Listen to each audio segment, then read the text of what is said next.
This is a short video on Ailments in Path of Exile 2. Ailments are debuffs that you can apply to enemies. Importantly, they can be applied to you as well.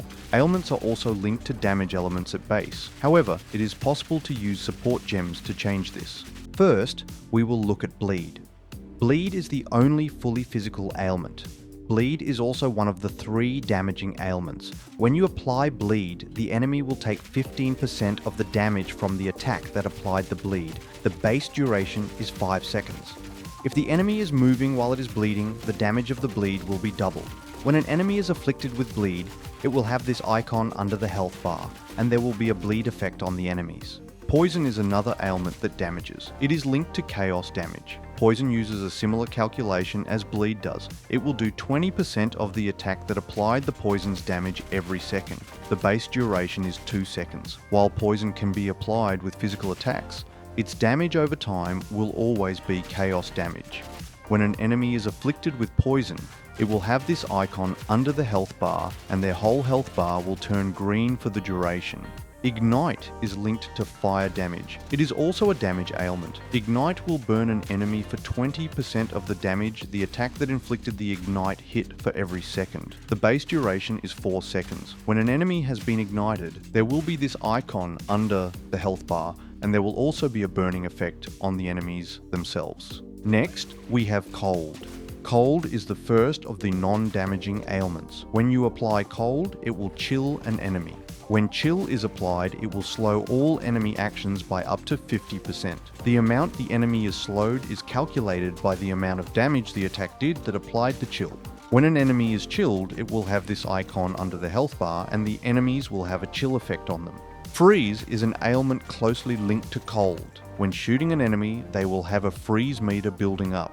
When the freezing meter hits 100%, the enemy will be frozen in place. You can see the meter on the left-hand side of the enemy health bar. When the enemy is frozen, the icon will change.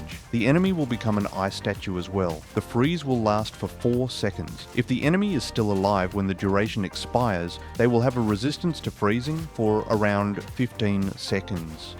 During this time, freeze will build up extremely slowly. Shock is linked to lightning damage. When shock is applied, the enemy will take extra damage from all sources. The base damage increase is 20% and lasts for 4 seconds. The chance to apply shock is calculated by the amount of damage done minus the enemy's ailment resistance. So, unlike other ailments we have spoken about, more damage doesn't increase the effect of the shock, but the chance to apply it. When an enemy is affected by shock, they will have this icon under their health bar, and the enemies will be covered in electricity. Electrocute is linked to lightning damage as well. Unlike chill and freeze, you can't apply shock and electrocute at the same time. You must use a support gem to be able to apply electrocute. Once you do that, the ability will no longer be able to apply shock. Electrocute works very similar to freeze. There is a meter on the left of the health bar. When it hits 100%, the enemy will be stuck in place for 4 seconds. Like freeze, they will be resistant to electrocute for 15 seconds after moving again. Next, we will move on to how applying ailments work. Damage of the attack or ability is extremely important. This is because the damage is used in 2 ways. It will affect the potency of the ailment, but more importantly, it will affect the chance to apply the ailment. All enemies have an ailment resistance. You will notice this when you can freeze some enemies in 1 or 2 shots, when other enemies will take 10 or more shots to freeze. The more damage the attack does, the higher chance it will counteract the enemy ailment resistance. There are 3 main ways to affect ailments you apply.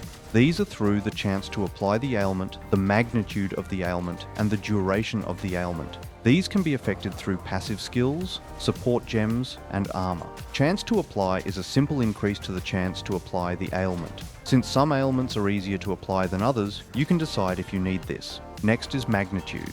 This will increase the effectiveness of the ailment. For example, magnitude will increase the damage Ignite does, or it will increase the amount of extra damage shock provides.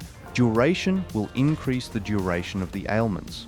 With ailments, the more damage the attack does, the more potent the ailment will be, and the greater the chance the ailment will be applied. Enjoy!